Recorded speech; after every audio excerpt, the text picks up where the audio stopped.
Visa vibe. One jalad monster. Muzaya Atadde n'akaba ku gaali. Mama, anjagirye mbina. Onsanze zina, zina. Onkute zina, zina. Yabolya zina, zine. DJ kikube mbibye. Onsanze zina, zina. Onkute zina, zina. Yabolya zina, zine. DJ kikube mbibye. Nande wadde n'oluyimba olupya olutambula. Oluyimba olwaita Onsanze zina n'obakira. Baluyita batya? Obakira. Yes, n'Onsanze zina. Olina ennyimba bbiri, Obakira n'Onsanze enzina. Zena akakolerako vidiyo ezitegeerekeka ziri endala. Vidiyo olyawa butube butyo. Obakira n'Onsanze enzina. Abantu balowooza obadde oli kabali kutambuza luyimba lw'Onsanze enzina. Ndeeta taata nze byotibiyigi sirimanyi. Onsanze ozina wali otegeeza ki? Oluyimba oluwulirize lwogera ku laifu ya nsi. Ayina abantu bafa ne bazaawa. Naye bw'oba ofunyemu kaatayimu. Obeerako ne bannooge ne mukyamukamuukawo ne muyimirwa ensiba tebakatambula bweza kuba konaafa. Era asobola kuleekera n'emiti omugenzi yatugendako n'ekifo senteni. So oluyimba n'olutuuma Onsanze enzina. Era ng'olawuliriza kolasi yalwo bw'eriganja. Onsanze. So Visa Vibe. Oli muyimbi. Nze ndi mwembi baba ndi muyimbi. Oyembera side ki? Nembera wano studio gyenkolera oli wano Kanyanya wentera n'okuba ebiseera ebisinga era n'isaya buti wendi. So akatambi akatambula ako omusajja ali mu katambi ng'akufaanana. Abantu bafaanagana nzira kyenkaidi ku osekyo. Tufune mu Uganda kati ekintu kino kuba kiyingiramu gavumenti isaba abantu bonna asobola okutuyamba asobola n'okunyamba okuntaasa ne mu mbeera yonna asobola okukonekitinga ku gavumenti yonna era nze nsaba mukama wange taata mazana mawulire musobola okuba kino kibulina ne musobola kikonekitinga bakatambi bakakwati bakatwalire basawo bwe kiba kisoboka.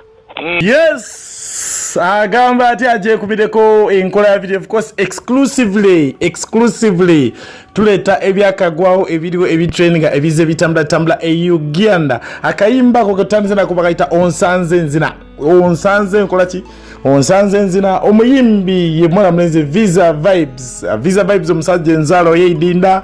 Yes, wali ebugembe atenga nera muzadde we amala naye ukani tata we nama muzadde we yo wamama amala afumbirwa omuwami omulala nabanga yiyongera bitundu byekamulisa unakulwale Kampala Uganda at large amawuli agatambula gana mwana mlenze yo Visa Vibes. Yes, okuva wali eri yenyini mu camp yenyini taina management. So amawuli agatambula ga sex videos zifuse sex videos nadala wana Kampala Uganda unavana okuba nti mwana mwana dala nabatanzo lwaka video akatambulawo natigamba okuba nti alabika nti ali mu ka video then weekend yagenze okuba ngegwako Kampala Uganda nga mwana mulenzi ono amanyikidwa nga Visa Vibes ate ya trending nga ate Visa Vibes yatunanize mu ngeri nti ewamanyi nyo naye nga ya trending de mulinnya mwana mulenzi Blaq. So ekiriwo kiri nti mu mbeera eno njagala soko okujjukiza Sheikh America ku mukyo okudda mu kyo omusajja omusomi w'edduwa okuva asangibwe nasa naluvule munonyeka mpola tuwenga mukwatana na kusomera edduwa ebizibu n'emirimu abajetaaga kibenga kikwatana n'abali ebunaayira mweze buweza ka message ku noti 55605 then ne RP Music Promotion ku kyo promotingira ennyimba okuwandikira okukolera video ne audio byonna tubi promoting ku radio ne TV ne media houses zenjawulo tukwatagana nazo tuwande kutambuza oluyimba lufuuko olwensi. So mumbere no akayimba kukolengira katambula kumala mulezi Visa Vibes ono nga abadde mu mawulire overo okuba nti mukubera mawulire abadde mawulire onakulabya butikide weekend wa social media n'emikuto gyenjawulo gya TV mawulire okuba nti alabikanga yalabidde kidwa mu katambi ketasobola kuyisa ku mukutu guno nga akwasaganya ensonga naye nga abamu basinze bagamba style yemu eyo teyakyusiza yababoye. So mu mbeera eno mukulu ono yeeganye okuba nti ebigambibwa okuba nti bambi alabika mu katambi wadde Afanana Blaq tebasinkanangako. So mu mbeera eno nga tetunafuna mukulu ono Blaq eyo lugenze ku mukutu gwa Facebook outer Blaq Music Limited ayise ku mukutu gwenga nakula 5 July 2021 natekako ekiwandiiko social media awash with a video of a man engaged in a sexual act with the women. They are populating that the man engaged in that act known as John Blaq. We can confirm that it's not John Blaq in that video. Our client client who have seen video nera bali mukola ne police wasobola kubanga bafuna ba individuals abasobola okubanga bano Katambi yako tekitumalire ntugamba mu mbeere eno bintu bino birayikanga biwanvu kwe kunoonya ku muganda wange amanyikiddwa nga visa nkidamu visa vibes mu kumunoonyako ku lukomo lw'essimu emboozi tuwayiza mpanvu n'atunyonyola lwaki yagambye okuba nti alabika mu Katambi neera biki byakimanyiko emboozi yaffe yeeno wanyiso visa vibes je baliko taata kale tubona je baliko obulamu bugamba kimizeyi obulamu bugutera ono bamuyita Rupio wa Star TV ne Metro FM Lupi Star TV ne Metro FM yeso taata waliwo kukubidde yes sir ng'olunaku weekend enegenza okugwako nga ebintu bitambula mu mawulire bingi ebigambo bitambula n'akatani kalabikidde ku mikutu egy'enjawulo za social media nga katambula yes sir nga kalaga nti visa vibe Afanana John Blaq alabika nga alina ekikola kyeyabadde mu kituufu kyekikiriko era kyekituufu ekiriwo mukama wange esewo kyensobola okukoka oba kiri ekintu kirala nti nze ku bintu ebiri kutambula era kyendiki era yali mu Katambi tenyinze terera bulungi nti kuba kati sawa ya kakati omuntu ali mu Katambi si egwe tininze kuba sawa ya buti abantu bangi nnyo bafaanagana mwene ensi oyinza okwesanga nga nawe temukamange taata olina abantu nga 10 nga bakufaanana kati ekyo ekintu ekirimu mu Katambi akokolako esakyentidi kuniri balikubye bapoliteze buli wantu birakoba nti omuntu wali mu Katambi timuyitiiku era esakyentidiku buli omuntu ali mutinize okufaanagana ate nera sikumulira nze abadde agamba mukama wange yesebo nti okufaanagana ti Uganda abantu bangi abafaanagana mu nsi niwe mwene oliawo mukama wange olina abantu abakufaanana bangi ino bayinza okuba nga basiikane mu 10 yesebo baba nga saawa yabuti ekintu ekiri kutambula oba banenya lwakumufaanana banenye Katonda kuba tinize yefaanana tinize yeetonda yesebo nze ndi muntu mukulu ndi n'abaana ndi muzaire ate nkasuubira okuzaala yesebo taya buti kiri kujja mu maiso tikindi kuti mama wange amate yali nawe ekintu ngoti nekyo mboneka ati amaiso ga mama wange ekyo ekintu ezira kyenkindi ku era nze titakuba nti ni John Blaq kuba tyamugona kutyamagana nzira budulizi awo nkuulira bulungi so visa oli muyimbi nze ndi mwembi baba ndi muyimbi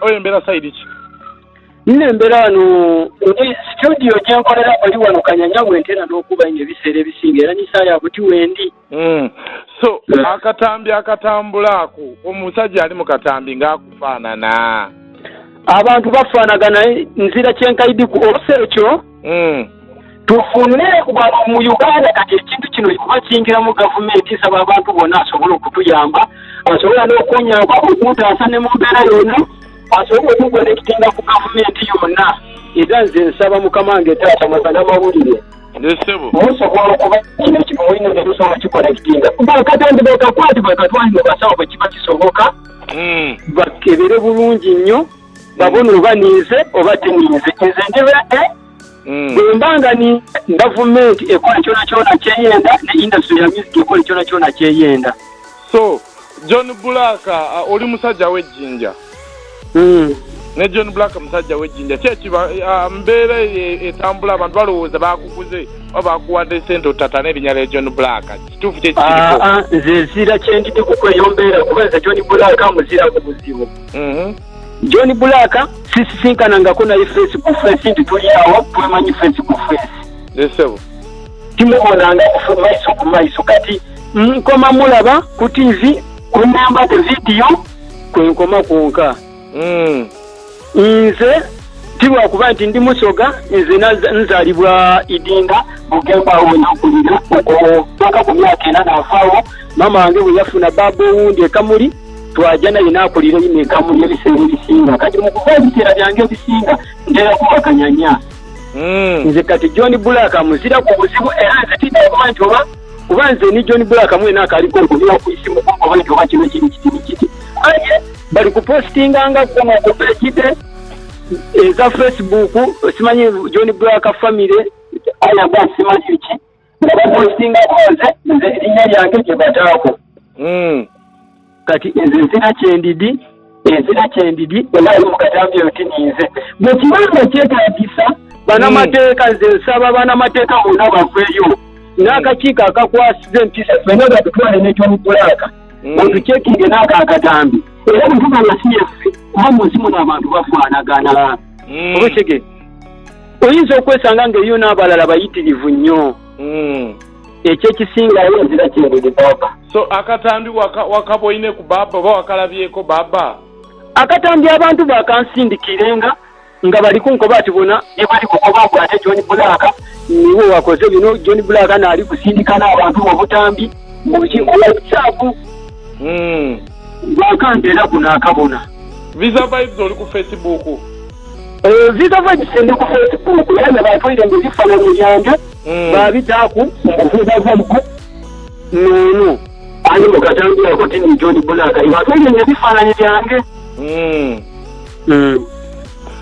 So abawaga wakayimbira banga ti Visa Vibes baba ulisikenda sema njimate mu myaka nga 2015 nomba so ovako obusemba eri bana Uganda n'abantu abadde bakumanyi Visa Vibes abantu babadde balowooza okozesa akakisa kano okuba nti oli piropu n'erinnya baba nze kinkozesa ekyo ndi musaire ndi ni mama wange ndina abawakisi bange abatontono bendera bukuleva yange gyendimu n'okumanisi yange nikuba omusonga gyenvamu ni Buganda gyesinziira mu gyempangaliramu era ndikwenda abawagizi bange bategeere nti omuntu ali mu Katambi ako tininze era nenda ni family yange kitegeere nti omuntu ali mu Katambi ako tininze n'abawagizi bona ensi yona era nsaba komiti ey'abembi bya music industry Uganda yonna bwekiba kisoboka enseyo ejje buli kimu kyona ebeere ng'esobola okigonjoola music industry n'abakulu bonna ne ministry oba neriwe ey'abasawo basikanga bakola ki banti ofuna n'abantu abantiisadisa mbu bembasokedde nti ninze mbu bajja kunkuba oba okitegeera nze kati ate baagala mbundikiriza ekintu kyesimanyiiko kale tukweyanziza Visa Vibes okubanga oyogeddeko nate management yo eriwa baani bamanager bo nze nzira manager mbano ni producer Gerard Monster n'anamba kuno okunkolera enemba nzira manager era enemba dange bwe mbanga amaze okola music ng'atambula library ntambuza endongo yange ne ku radio z'edindi kale tukweyanza nnyo Visa Vibes netera nja kusaba ku bifaananyi byo wali ku WhatsApp yange ngenda kukuweereza ku message ku WhatsApp yange ompereze ku bifaananyi byo tugezeeko okuba nga tuyisaamu story eno bitambula mpola ssebo so WhatsApp yange yeyekubira gyolabako yeyekububira yeyo mperezaako ebifaananyi byoyo nga 3 oba 4 kale baba era nsaba munambe ekisoboka kyona kyona abamateeka tujje mu mateeka agondoole ekintu ekyo ayagala nze John Blaq ansinga buli kintu ansinga sente ansinga buli kintu asobola okukozesa kyansi eyo olw'okuba nze nzira kyendinakyo ndi muvubuka munaku wa geto atandikira okunkola byayenda nsaba muntu kale baba